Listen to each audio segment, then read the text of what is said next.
Hello and welcome to From Saba to Barbados. It's the maritime legacy of Eric Hassell. I'm Sherwood McCaskey. Thanks for your time.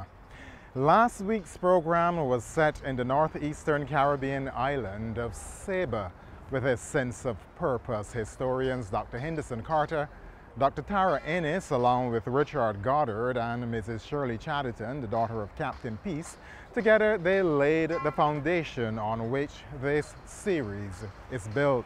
After a description of the island, we were told of the customs and traditions of the Saban people and what led a number of those Sabans to settle right here in Barbados.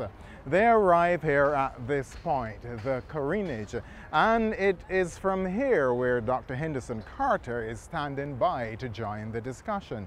Now, prior to Dr. Carter coming here, he spent countless hours in the Department of Archives researching, and he is standing by around the corner with those statistics. Here's Dr. Carter. So that by 1915, the Saban population here on this island was about 300. So we have, therefore, the movement, the migration of Sabans and Saban seafarers to Barbados at the beginning of the 20th century. This is a very tight-knit community, the Saban community that came here. And not only tight-knit with Sabans themselves, but also with the other seafarers and sea captains who were here. So I know that there were very close connections between the Selbys, the Fergusons, the Hassells, and other persons who were participating in that industry in the early 20th century. In fact, I know a number of them decided to kind of their descendants have decided to go and check on Saba and also check on Bequia and St. Vincent, because these are places that they learned about. This was part of their family lore. These are part of the connections that were built up.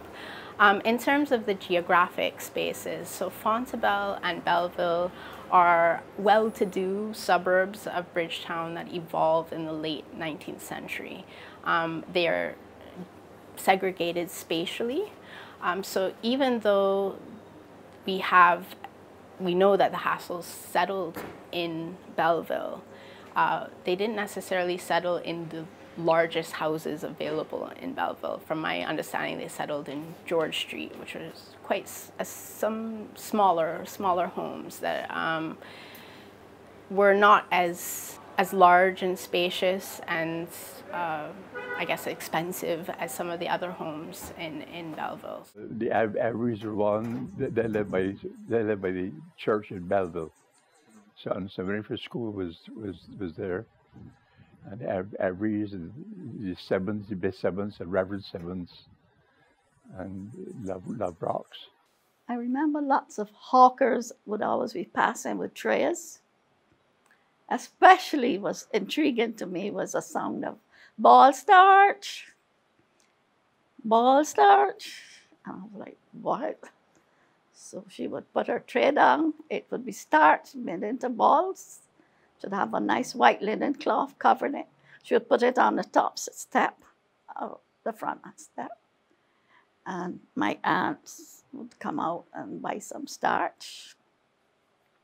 Also, there were hawkers selling potatoes, yams, all that stuff. Flying fish, and carts. The bread cart, the Purity bread cart would come by, and we would buy turnovers and whatever from the bread cart. Yeah. So yes, that was life in Belleville. Wow, very different today. Now, back in the 1800s, Belleville was developed as an exclusive residential area in Barbados. Some regarded Belleville back then as the first viable display of good town planning on the island. But Belleville was known for more than its well-laid-out avenues. In fact, many of us prefer not to speak about what Belleville was widely known for. Mrs. Shirley Chatterton, the daughter of Captain Peace, has memories of life right here in Belleville. When I would go to my grandparents' house, they would pass by, and I don't remember if they ever came in the house. Now these were white Sabans, right? And they would always shout, and we would speak, but I don't remember ever visiting their home. Yeah, we got friendly after we got adults, but that growing up time, there was more prejudice. Yeah. Now, what about young Eric Hassell's love for reading and discovery and his very special ability to assimilate information and make wise decisions at such a young age? What about his apprenticeship? Remember, in Barbados at the beginning of the 20th century, there were issues regarding race and class. And Captain Hassell began his formative years in Belleville. He lived there in Belleville, and he was brought up in Belleville. He attended St. Leonard's School. This was an elementary school at this stage, located in Baxter's Road. And it is said that he had very little friends because there were certain sections of Belleville where the white middle and upper class did not particularly mix with the colored working class or the black working class. And it is said that sometimes it was very difficult for black people to walk through Belleville. Such was the race class situation at that time. So that Eric, growing up in that area, would not have had many friends. He would not have had many friends, but he kept to his books. He loved reading magazines. He was an avid reader. One magazine called Popular Mechanics. He loved that. And he was a very bright boy. But unfortunately, he did not go on to the secondary level. He did not go on, like most of his peers, to Harrison College or Commermere or the Lodge School in those days. And those were what we call the elite grammar schools of that period. He went into shipping and seafaring at that early age of 11, and that is how he got his education. That is how he got his apprenticeship. He told me something, and I told it, I mentioned it to Daddy's sister, who is still alive. She's 104 years of age. And Daddy had told me the reason why they sent him to sea at such an early age. And she told me, no, it was not that. Right? Okay. So, I mean, I was not there. All I remember is telling me that he was in the same class as Dr. Ford. Dr. Shirley Chatterton, on the other hand, is confident she knows why her dad went to sea at age 11. The reason his father put him to sea at 11, because his father was put to sea at 10. So, you know, he knew no better.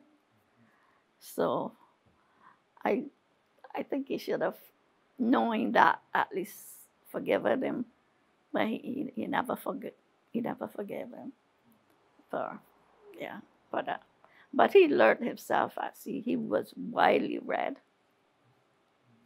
And he could talk on any subject, really, any subject. It is important to note that young Eric Hassell was widely read. He read newspapers, he read magazines, he read all available literature. He would find time to read, and he enjoyed doing so. It's just one of the components of the life of this quiet man who spoke a few words and derived great pleasure in being at sea. But the Belleville days were very lonely days. The Belleville area was not the best for a young man, especially a young colored man, to grow up in that area. It was not like in the country, in St. George and in St. Thomas, where boys would be roaming the pasture and playing cricket and playing football, etc. It was a privileged, well-to-do district, Belleville, privileged, well-to-do, a district in which race and class were supreme in terms of how they acted upon that social landscape. I lived in Belleville as a child. I would say preteen, early teens, and yeah, Belleville was still stratified in the that would have been late 60s, early 70s. There were no gates, but it was pretty much a white community. You know, I would have been seen as, you know, I need to say this. I need to embrace my redness. People would call me red woman, red girl. I was clearly not white, but people do not see me as a black woman, even though I am. But I would be seen as red. So Belleville had its, it was a very interesting community. Some homes you had access to and some homes you didn't. But I was very focused on my studies. I was going to, part of that time I would have been at Hilltop Prep School. And then part of that time I would have entered what was known as the Girls Foundation School. But I was always an individual who mixed easily with all types of people. I was always very self-confident and self-assured. So the color of one's skin didn't really matter to me. But it was apparent at that time that it was predominantly a white community. And when we look at it today, it is very, very, very diverse because it is now less residential, more commercial, and other ethnicities have become part of that community. Now, let us backtrack now to a time when Tassa Chatterton Shaw's grandfather, Eric Hassell, Captain Peace, lived right here in Belleville. Let's continue with his experiences. So by the 1940s, 1950s, increasingly you're seeing Black Barbadians, middle-class Barbadians, aspiring to be in these spaces as well. So they do become places that are no longer just designated for elite whites and merchants in the city. They are actually starting to be settled by other people. And I know, for example, I think it's the Clarks. The Clarks live in, I think by the 1960s or 70s, the Clarks, a brown family, a middle-class brown family, non-white family are living in Belleville at the same time. So, yeah, I think just the population dynamics of Barbados weren't conducive to making these racially segregated spaces for long periods of time. But we also know that Sabans, as I said before, they settled in Bay Street and in very humble accommodation, especially if they were seafarers who did not make the rank of sea captain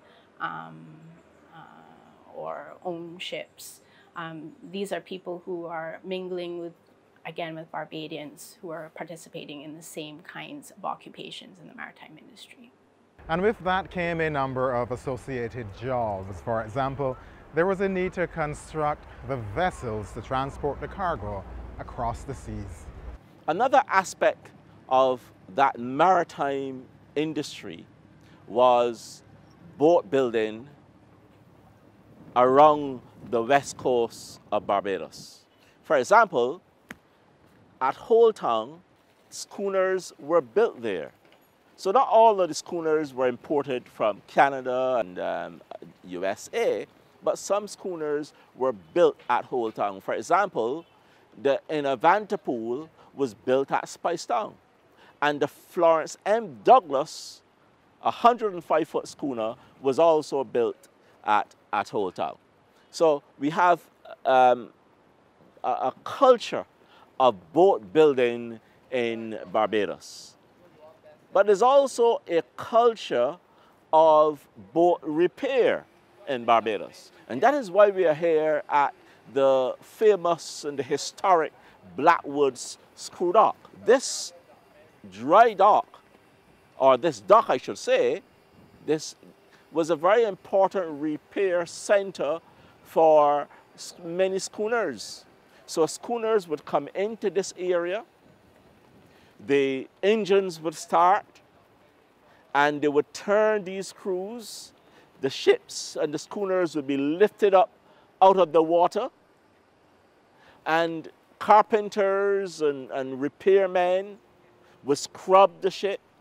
They would paint the ships, and in a week or so, those ships would be ready for ocean-going travel again. So this dock, built in 1887, was a very important center for repair. And during the First World War, the British Navy took control of this dock because of the importance of repairing British ships for the war effort. So a very important and a historic dock, and I would love to see the day when we refurbish this dock and we make it a true historic site. Absolutely, Dr. Carter. It is the only remaining dry dock of its kind in existence in the entire world. Blackwood Dock stands as a monument to the contribution of Eric Hassell and those individuals who went before him and participated in the maritime trade in Barbados and throughout the Eastern Caribbean. Their legacy is today enshrined in the dock. So the schooner trade, therefore, was centered around this repair exercise up until about the 1980s when the dock ceased operations. But if you understood the maritime trade at the time, what Barbados and Bridgetown actually represents a major hub in the early 20th century. So in the age of steam replacing sail, large vessels would come, steam vessels would come to Barbados and then transship their goods onto smaller vessels. And these smaller vessels were captained by Sabins, also Grenadians and Vincentians, etc. And they plied a trade up and down the Leeward and Windward Islands all the way to South America, to Guyana primarily, and to Curacao and Aruba. And this is what the Sabin captains were involved in, and this is what Eric Hassell's grandparents and families and people that he knew in his community would have been doing for a number of years. Schooners played a very important role in the maritime culture of Barbados. First of all, schooners were responsible for the trade between Barbados, the Eastern Caribbean, between Barbados and Trinidad, Barbados and Guyana. Now, the question is, what was traded? There are three important items that were traded. First, kerosene oil. Schooners brought kerosene oil from Trinidad. For example, many of the schooners that Captain Hassell, Eric Hassell, and his father Frank, captain or skipper, brought kerosene oil from Trinidad. And most Barbadians use kerosene oil stoves in the 1960s and the 70s. Even up to the 1980s, Barbadians were using kerosene oil stove. So the gas stove is a recent invention. So that without kerosene oil, many Barbadians would have had to rely on wood. And during the war years between 1939 and 1945, when shipping was difficult because of the presence of German U-boats in this area, the schooner men and the schooner captains took the risk of going to Trinidad to get kerosene oil and coming back and making sure that Barbadians were able to have their food cooked and cooked well with the kerosene oil. Of course, some of those schooners were torpedoed, and in 1942, the Mona Marie was torpedoed a few miles off Barbados, to the southwest of Barbados. Richard Goddard, in his inimitable style, adds color to his experiences. Laurie Hassell, he had a schooner, the Mona Marie, and they were sailing from Barbados to Trinidad, and about 5 o'clock, the watches periscope all left falling them. And about 5 o'clock, the submarine came up. The schooner was 125 feet, and the submarine was 3 times that light. And they machine gunned them, and made them come aboard the submarine and questioned them, and told them to go back on the boat, give them 5 minutes to cut away the sails and not to start a machine gun again. They went and took off the sails and started machine gunning. And one fellow was crying. This fellow asked my uncle to take him a trip from Barbados. He never left Barbados. And the very trip he took him when he was sunk in. And as they're doing away, this man is crying. My uncle said, "Tom, what's happened to you? You got hit too with a machine gun?" He said, "No, I can't. What's wrong with you? I had a new pair of black shoes. I've only worn them once, and on the schooner, I missed them." So schooner captains took that risk. Captain Hassell did not have that unfortunate experience. He was able to evade many of the German U-boats during that period. So schooners brought kerosene oil to the country. They also brought rice. Substantial quantities of rice in bags, right?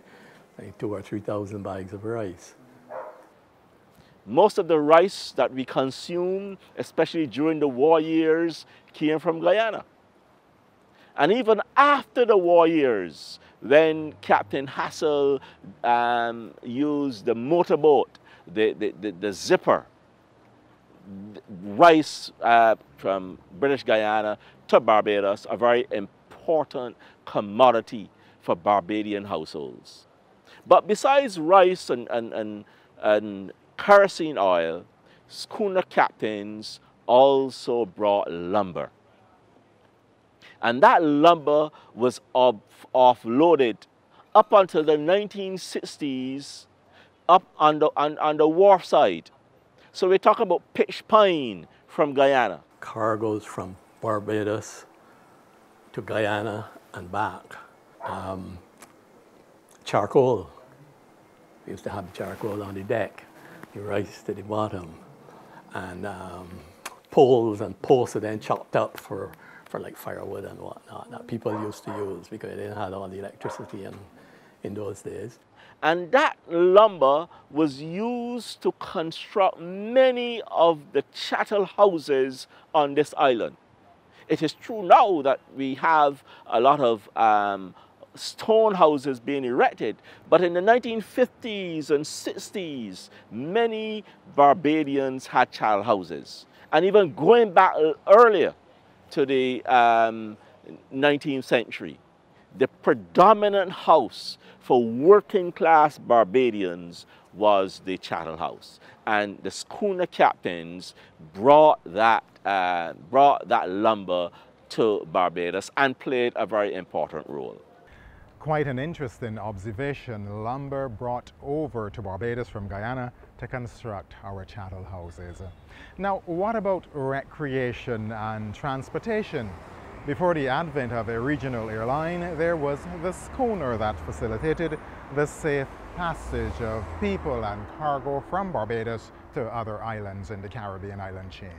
But schooners were also important for travel. And I'm talking about travel between the Eastern Caribbean, Dominica, and St. Vincent, and St. Lucia to Barbados. And many people who traveled were hawkers and hucksters. They came here with their dasheen, they came here with their mangoes, they came here with their limes, they came here with their fruits. And they did a thriving trade along Cheapside and along Broad Street, in Swan Street as well. These hawkers from the Eastern Caribbean, some of them settled here and put up roots here in Barbados. So the schooners brought these people and brought their cargo here to Barbados. Now, in terms of alleviating poverty, therefore, we can say that the schooners were essential to the development of Barbados, especially in hard times. And I'm talking about the period before the 1937 rebellion, when conditions were hard, people were hungry.